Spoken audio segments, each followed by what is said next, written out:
Welcome to நம்ம வீட்டு சமையல். இன்னும் இந்த சேனலை சப்ஸ்கிரைப் பண்ணாதவங்க கீழே இருக்க ரெட் பட்டனை ப்ரெஸ் பண்ணி சப்ஸ்கிரைப் பண்ணிக்கோங்க. இன்னைக்கு நம்ம பார்க்க போகிறது சிக்கன் பிரியாணி. வாங்க எப்படி செய்யறதுன்னு பார்க்கலாம்.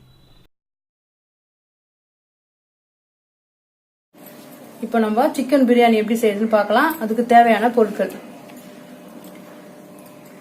3/4 கிலோ பிரியாணி ரைஸ் எடுத்துக்கங்க, 1/2 கிலோ வெங்காயம் இந்த மாதிரி நீட்டு வாக்கில் கட் பண்ணி வச்சுக்கோங்க, கறி 3/4 கிலோ கோழிக்கறி தோல் இல்லாத எடுத்து வச்சுக்கோங்க,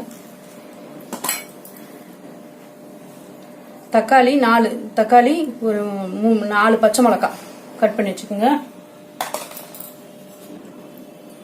இஞ்சி பூண்டு விழுது 3 டேபிள் ஸ்பூன், 1/2 கப்பு தயிர், கைப்பிடி அளவுக்கு புதினா, நெய் 2 டேபிள் ஸ்பூன், மிளகாத்தூள் chilli powder 2 spoon, biryani masala 1 table spoon, oil தேவையான அளவு, சால்ட்டும் தேவையான அளவு. இந்த கலர் பவுடர் தேவைன்னா போட்டுக்கலாம், வேண்டாம் இல்லைன்னா வேண்டாம். 2 எலுமிச்சம்பழம்,